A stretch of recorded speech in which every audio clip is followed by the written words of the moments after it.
Je sais pas vous, mais moi j'ai souvent eu ce truc de voir le potentiel avant de voir la réalité. Tu sais, ce petit mécanisme chelou où tu vois une situation bancale, mais tu te dis, ouais, bon, c'est pas si grave. Il a juste oublié de répondre pendant 3 jours, mais il est peut-être débordé. Ou encore, il m'a pas présenté à ses potes, mais ça viendra sûrement. Bref, ce genre de moment où ton intuition crie Run, girl, run. Mais ton cœur, lui, a déjà pris une chaise, s'est assis et a commandé le plat complet sur la carte. Tous ces petits moments que je viens de décrire, c'est ce qu'on appelle les red flags. Ces signes qu'on choisit trop souvent d'ignorer pour au final payer le prix d'une facture bien glacée. Épisode 22, Red Flag.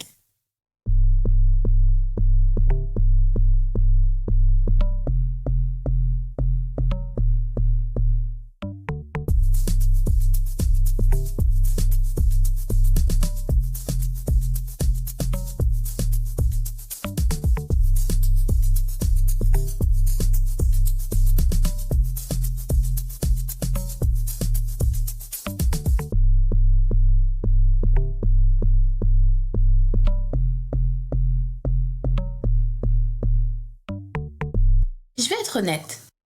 J'ai longtemps cru que les red flags étaient des détails, des petites imperfections qu'on pouvait comprendre ou excuser, ou carrément sauver. Et souvent, j'ai confondu compatir avec supporter. Le gars froid, distant, pas très démonstratif. Je me disais que c'était son langage de l'amour. Le gars instable émotionnellement. Je pensais qu'il avait juste besoin d'un espace sûr pour s'ouvrir. Le gars jaloux, qui te fait culpabiliser de bosser tard ou de voir tes amis. Ah bah, ça, c'était la passion. Vous voyez le délire? Mais avec le temps, et les morceaux de mon cœur en miettes que j'ai dû ramasser, j'ai compris que non. Un red flag, c'est pas une déco rouge sur le sapin de l'amour. C'est un avertissement. Et quand tu les ignores, tu signes un contrat tacite avec le chaos. Parce qu'un red flag ignoré, c'est un mur dans lequel tu vas finir par te prendre à pleine vitesse, en talons et sans casque. Le truc, c'est que les red flags ne sont pas toujours bruyants. Parfois, ils chuchotent. C'est un regard fuyant. C'est une gêne soudaine quand tu poses une question simple. C'est ce petit « je suis pas prêt pour une relation » que tu traduis intérieurement par « il a besoin de temps ». Non, il est pas prêt, meuf. Point à la ligne. Prends la poudre d'escampette. Quand il aura mesuré que tu es celle qu'il faut, il reviendra la queue entre les jambes, comme on dit. Tous les jours, je m'éduque à apprendre à écouter ces signaux. Et si j'y accorde beaucoup d'importance aujourd'hui, c'est parce que j'ai vraiment pris des claques énormes, sentimentalement parlant, à force de voir un feu orange au lieu du feu rouge vif et clignotant dans certaines situations.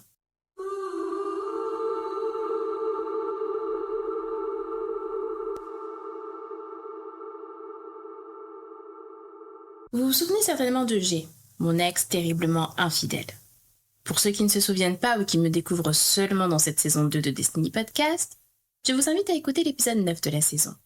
Dans cet épisode, je partage de beaux exemples de red flags que j'ai royalement ignorés. De magnifiques red flags comme le fait de dormir avec le téléphone face cachée sous l'oreiller ou les coups de lapin de dernière minute justifiés par des excuses bancales. Toutefois, je considère G comme un level en dessous du dernier ex que j'ai eu, Ruben. Et je ne vais pas trop m'étendre sur lui ici parce qu'il est carrément le sujet d'un épisode entier. Mais pour faire bref, vu les red flags que j'ai eus, ma relation avec Ruben n'aurait jamais, jamais, jamais dû voir le jour. Jamais. Car si G était un infidèle menteur, Ruben, lui, c'était plutôt du genre mauvais, foncièrement mauvais. Pervers narcissique, agile manipulateur, fourbe et sournois. Oui, ça fait beaucoup de défauts pour une seule personne. Et malgré les avertissements, malgré mon ressenti, j'ai quand même décidé de lui donner sa chance. Alimentée, encore une fois, par cette foutue peur de me retrouver seule à l'aube de mes 30 ans. La peur.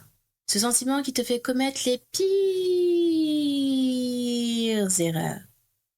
Pour vous teaser un peu, même si je reviendrai sur les détails de cette relation plus tard, je peux déjà vous donner un conseil. Ne négligez jamais votre ressenti physique. Le premier date avec Ruben? J'ai même pas vraiment de mots pour le décrire. Tout le long du date, mon esprit me soufflait « Je le sens pas, ça va pas du tout le faire, c'est mort, il est mignon, mais non. » Et pourtant, sur je ne sais pas, le sentiment lourd qui a pesé sur toute l'après-midi que j'ai passé avec lui, un shift s'opère. Au moment où il me raccompagne pour prendre le métro. 10 bonnes minutes. 10 minutes de connexion.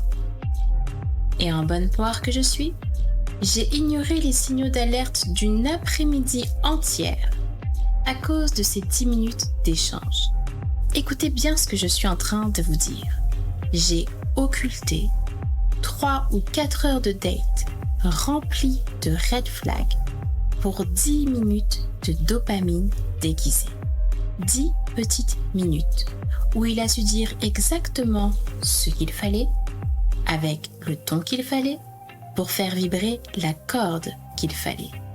Celle qui te fait croire que, peut-être, que, faut pas trop vite juger, ça se tente. Résultat, j'ai validé un mauvais casting à cause d'une scène bien jouée, et croyez-moi, j'ai payé l'entrée, le popcorn et la sortie de secours émotionnel. À tous, je vous le dis, ne laissez jamais 10 minutes de peut-être effacer 3 heures de fuit. Apprenez à faire confiance à votre ressenti, même et surtout quand il n'a pas encore de preuves à l'appui. Parce que votre corps sait, votre instinct sait. Et si vous n'écoutez pas votre petite voix intérieure, ça finira mal. Si les histoires d'amour finissent mal en général, c'est parce qu'on a fermé les yeux sur les red flags. Leçon numéro 23. Fais attention aux red flags, tu t'éviteras bien du mal. Hey, c'était Lucrèce. Merci d'avoir écouté Destiny Podcast.